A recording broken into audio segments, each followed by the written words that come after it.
another thing I'm happy about is the fact that they're doing this and the fact that Steve Magnola is going to be the reason why Joe Barry is going to be fired. Like, I'm telling you this right now.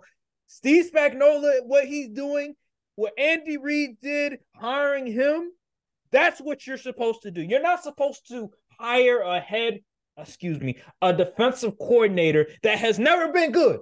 That everywhere he's been, he has failed. Detroit, he failed. With the Washington, they were the Redskins. Now they're the Commanders. He failed. Now with the Packers, he's failing. What is good, YouTube? This is your boy Aaron. It's Brian. And this is the Courtside View podcast, and we are back today, and we have a lot to discuss today. First on the agenda, we have to talk about Thursday night. And the Broncos are the worst Thursday night team, specifically the Russell Wilson-led Broncos team is the worst Thursday night football team I've ever watched. Because time in and time out, they lay an egg on national TV. And for majority of the game, they couldn't score not 1 point. It was a complete shutout until the very end where garbage time points, they were able to get something going. I was like, hold on, wait a minute. It's an 8-point game. But I was like, this game is over. Because they're that bad where even if it's an 8-point game, I know for certain, I am confident that they will not come back and tie this game. And that's what happened. Russell Wilson, god awful. This dude is slow as a snail. He can't move. There was some plays. First of all, Sean Payton, some of them play designs, I was scratching my head because I'm like, okay, there's like maybe 2 receivers that are running routes and everybody else, I'm trying to figure out what are they doing. And Russell Wilson, 2015, if there was nothing there, the dude, he could get to the sideline and he could get you a first down.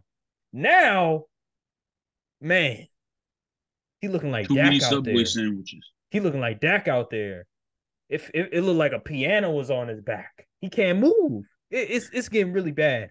And there was this narrative going around before the game started. Oh, Russell Wilson, he somebody said this is the worst. I think it was Greeny. Yeah, it was Greeny. Mike Greenberg. He said this is the worst I've seen Russell Wilson play. And people were like, oh, he don't know what he's talking about. And then all of a sudden Thursday night rolls around and it's one of the worst performances I've ever seen Russ play. He threw for 95 yards and 2 interceptions. Oh my God. And it's so funny because remember last year against the Colts, how bad that was?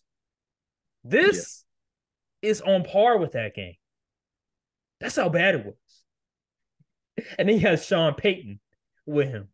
So that just lets me know Russ is cooked.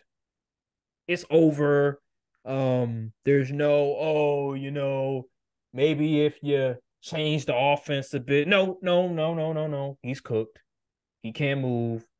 All that improvisation, all that off-scriptness will not work nowadays because you don't have the athleticism to escape any any pressure that is trying to negate whatever you're trying to do. So we can't get away with doing all the other stuff, that spinning 360 and then throwing it to whoever is open, like he did with Doug Baldwin, and he does this little Odell impression with the one-handed, and then no, that's not going to work anymore. You have to play QB now, and he's getting exposed for not developing as a pocket passer. And I can't count the number of times his passes got batted down. I'm like, dude, I get it, you're 5'10", but damn.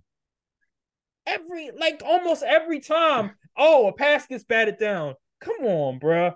And I could just go on and on about Russell Wilson. The Chiefs, they didn't look good. I'll let you talk about the Chiefs. How did you feel about the Chiefs' performance, specifically offensively? Uh,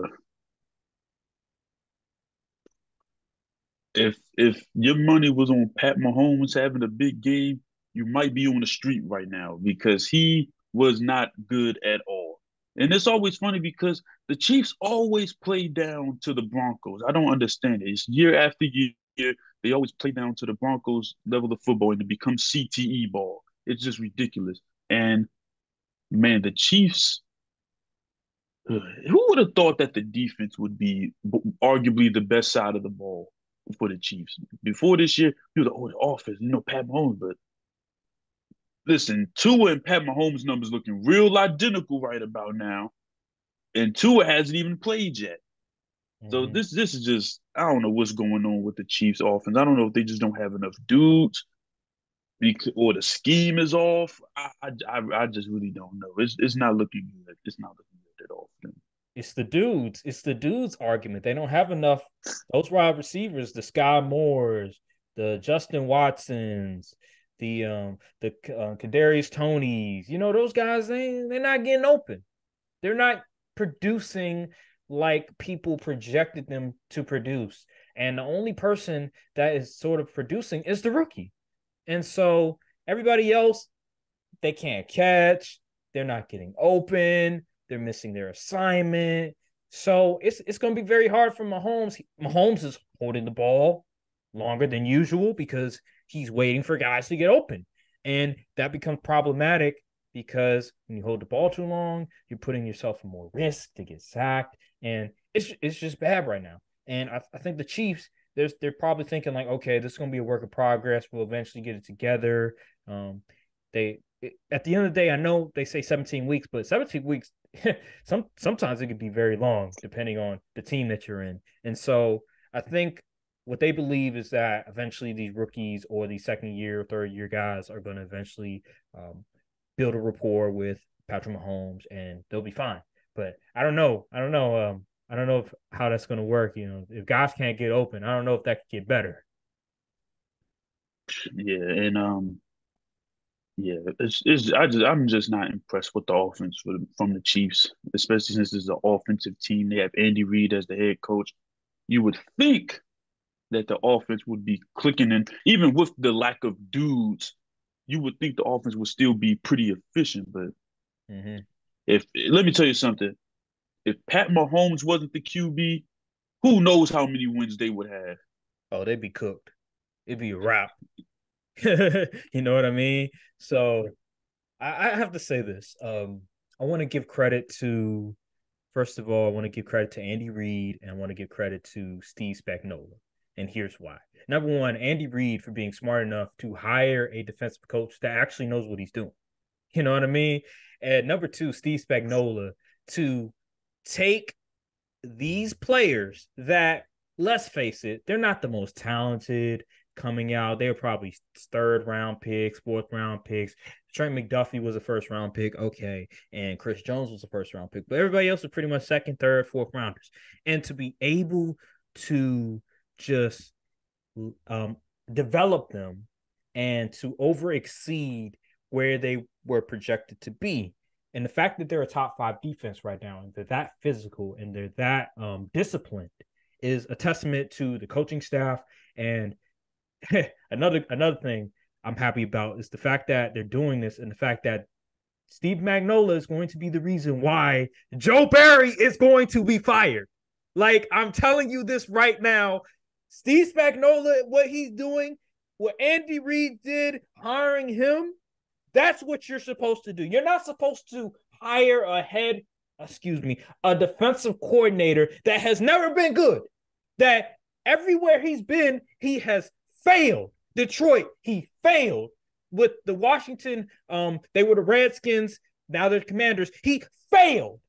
Now with the Packers, he's failing.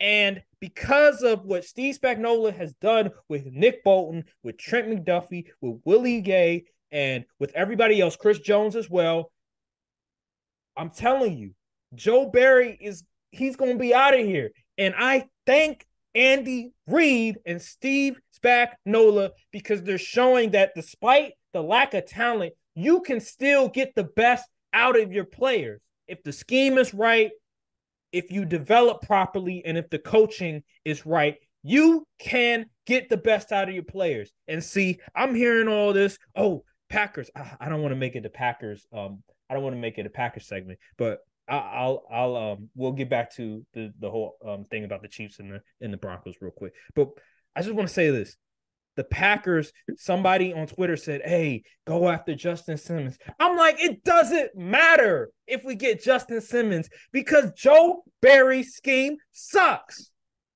It sucks. Look at the Ravens. They are overachieving. We looked at that roster on defense and we're like, who are these guys? And they're still playing out of their mind. They're still really good.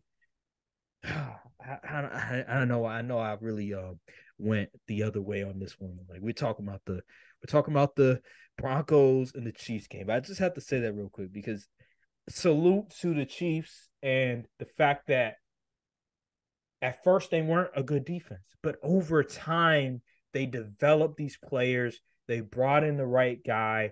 They develop the right team around these players for them to eventually become one of the best defenses in the NFL. And I believe that's a great sign because although the offense is struggling, because it's Patrick Mahomes, because it's Andy Reid, I'm not as concerned because they've been there before and they've been a number one offense.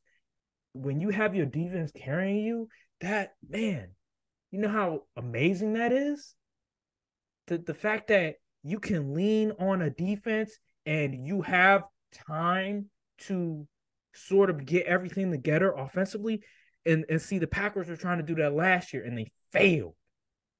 They thought they could do that last year and they failed because the coaching staff. So salute to the Chiefs. Yeah, that was a nice little rant there. I ain't gonna lie. This is what we need, man. Get Joe Barry out of here. Yes, bro. Yes, he But sucks, as far as man. the Broncos and Chiefs go, man, I don't know what kind of black magic Jeff Bezos put on Thursday night football, but them games have been basura. It's the worst. It's the worst. The Broncos. Every time you see the Broncos with Russell Wilson on prime time, just know it's gonna be a shit show. Yeah, and the whole Steve Smith and Jerry Judy thing before the game, just for Jerry Judy to have two catches for what? 13 yards? Two catches for 13? It Three may have been catches for 13 yards? 29 something. Who No, I cares? think it was three catches for 13 yards. Whatever it was a bad performance. Well, And Broncos, they probably need to blow it up. Honestly, they need to blow it up because oh there's no light for them at the end of the tunnel. oh yeah. I have this. I have because there's been this conversation about should the Broncos cut Russ after this year? And first of all, they should, and they will cut Russ after this year because I believe before June 1st, if they cut him before June 1st, they save 37 million. Now, they're still going to have to pay the 85 million in dead cap, but they save 37 million overall. And see, I'm doing it. See, what's going to happen is you cut Russ, you're going to have to trade some players. You're going to have to start over pretty much. You're going to have to pretty much revamp everything. And Sean Payton, he's getting paid a lot of money, so they're not going to cut him. So you have to cut Russ. You have to draft a quarterback. Those are two. You have to do those two. And then everything else will come after. Trading people, trying to get some cap space in order. But the next 2 years are going to be very hard. But that's what happens when you extend a guy for 160 million who's pretty much cooked. But that's what happens. You made a what was it? Not you made a deal with the devil.